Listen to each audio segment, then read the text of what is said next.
Hello everyone, this is the second part of optic atrophy, the pathological features. Now, the nerve fiber get degenerated and they leads to unsuccessful regeneration. There will be a proliferation of astrocytes and glial tissues. These are all the cells of the nerve fibers. There will be a degree of loss of nerve fiber tissues, vis gliosis, which is nothing but there will be a damage to the glial cell which send a signal to the central nervous system.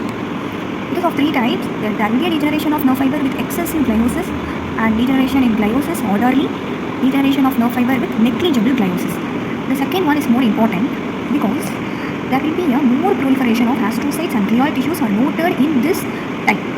So they try to replace the affected nerve fibers. It looked like a columnar gliosis. And the third type, it is mainly due to a decreased blood supply.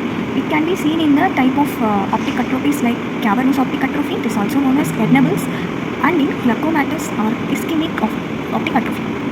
The clinical features are mainly three: loss of vision and pupil which is semi-dilated. We can see the same symptoms as seen in Marcus conpupil and RAPD present. Visual field loss, if it is periphery, it is due to systemic; in central, it is due to optic neuritis; if it is eccentric, it may be due to nerve or the nerve tract compression. So, I already said in the first part of the video that we are going to discuss about the ophthalmic classification in a tablet column. So, that types are 5 types. They are primary and secondary. In that secondary, we have 4. So, primary is also known as simple optic atrophy. Secondary is also known as consecutive, post-neuritic, glaucomatous, vascular, or ischemic. And now I am going to simplify this tablet column very easily by a small mnemonic. That is optic. Okay. So, we know that there will be a 5 type. In that, it is PR means primary, I is ischemic, G is glaucomatous. So, in these 3, the surrounding retina will be normal. In the primary and the ischemic, the cup and cribosa is clearly seen. In the primary and the glaucomatous, the vessels are normal. In the primary, ischemic, glaucomatous. In all these 3, the disc origin is well defined. Okay, this overall, these things will help you to fill the table firstly. CI is nothing but consecutive. Under the ischemic condition, there will be attenuated vessels. So, we know that which are all normal, clearly seen and well defined. Now, we want to see about the abnormal things.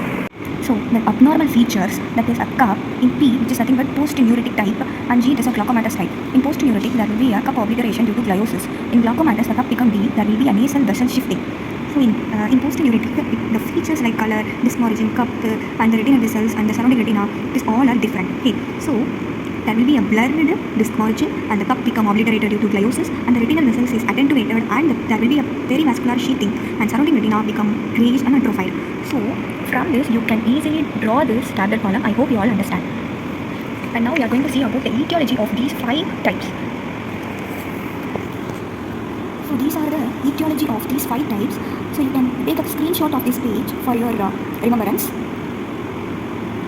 So in ophthalmoscopic appearance, you will see the disc with pallorness. It is due to the loss of vasculature.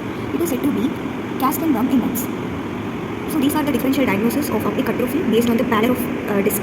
So that will be non-pathological and pathological. If it is non-pathological, it may be axial myopia, sclerotic changes, large physiological cup. In these 3 things, you see the pallor disc. And in pathological, there will be hypoplasia of the disc, congenital pit in the disc, or in coloboma. Also, you will see the pallor disc. I hope this optic atrophy video will help you to write the complete note of this question. Thank you.